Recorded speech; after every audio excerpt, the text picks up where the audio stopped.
મતદાનનો દિવસ છે અને સમાચાર બંગાળથી મળી રહ્યા છે. બંગાળમાં 294 બેઠકોમાંથી 152 બેઠકો પર આજે મતદાનની પ્રક્રિયા થઈ.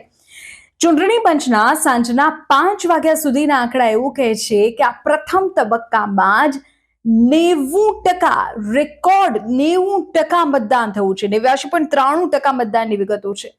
આપણે કહી દઈએ કે તમિલનાડુની 234 બેઠકો પર પણ વોટિંગ થયું અને ત્યાં પણ રેકોર્ડ 82.24% વોટિંગ સાંજના 5 વાગ્યા સુધીનું છે.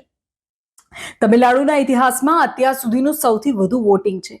ચૂંટણી પંચના આંકડા સાંજના 5 વાગ્યા સુધીના છે, એટલે કે તેમાં હવે થોડો ફેરફાર શક્ય છે. પણ આ પહેલા જોવા જાઓ તો આસામના ઇતિહાસમાં સૌથી વધુ 85.91% ત્યાં વોટિંગ થયું. રિસેન્ટલી પુડુચેરીમાં 90%, કેરળમાં 1987 પછી સૌથી વધુ 78.27% જેટલું વોટિંગ થયું હતું.